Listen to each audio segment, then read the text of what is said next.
Hey guys, অনেকদিন পর আবার একটা ছোট মিনি ব্লগ নিয়ে চলে এসেছি।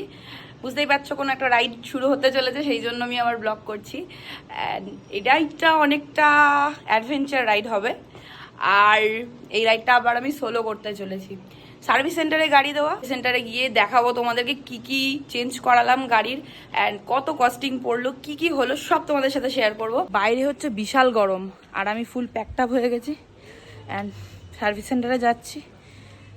এই হচ্ছে সুমনদার গাড়ি। সুমনদা দুদিনের জন্য আমাকে গাড়িটা দিয়েছিল চালানোর জন্য। আমার কাছে বাইকটা ছিল না বলে সুমনদার বাইকটা, স্কুটিটা নিয়ে এসেছিলাম। তো আমি চলে এসেছি রয়্যাল এনফিল্ডে, ইস্ট ইন্ডিয়া রয়্যাল এনফিল্ডের এটা সার্ভিস সেন্টারে যাওয়ার রাস্তা। ভেতরে যাচ্ছে। আই থিঙ্ক আমার গাড়িটা হয়ে গেছে।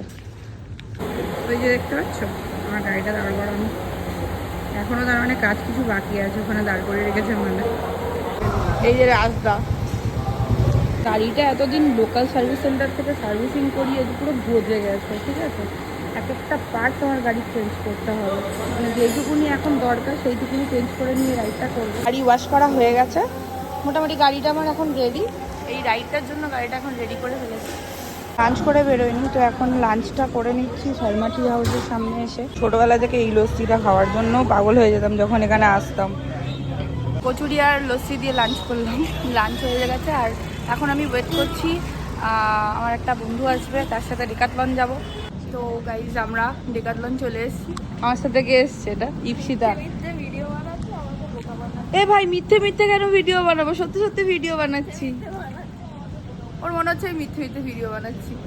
যাই হোক, আমাদের শপিংগুলো করে নিই আমরা।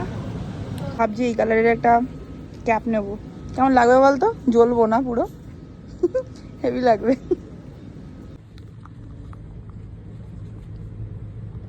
বলো তো এই ক্যাপটা কেমন লাগছে? আমি 2-3টে জিনিস শপিং করে নিয়েছি। প্রতিবার আসলেই কিছু না কিছু বেশি শপিং হয়ে যায়, তো এবার আমি একটু কম শপিং করেছি। তো গাইজ এখন বাজে 6:30, আর আমি বাড়ি এসে পৌঁছে গেছি। রয়্যাল এনফিল্ডে আমার অনেক স্পেয়ার পার্টস নতুন চেঞ্জ করতে হবে এখনও। আর আজকে আমার ফিউল পাম্প চেঞ্জ হয়েছে, বাট ওটা আমার যেহেতু ওয়ারেন্টিতে ছিল, তো ওটার আমার কোনো কস্টিং লাগেনি।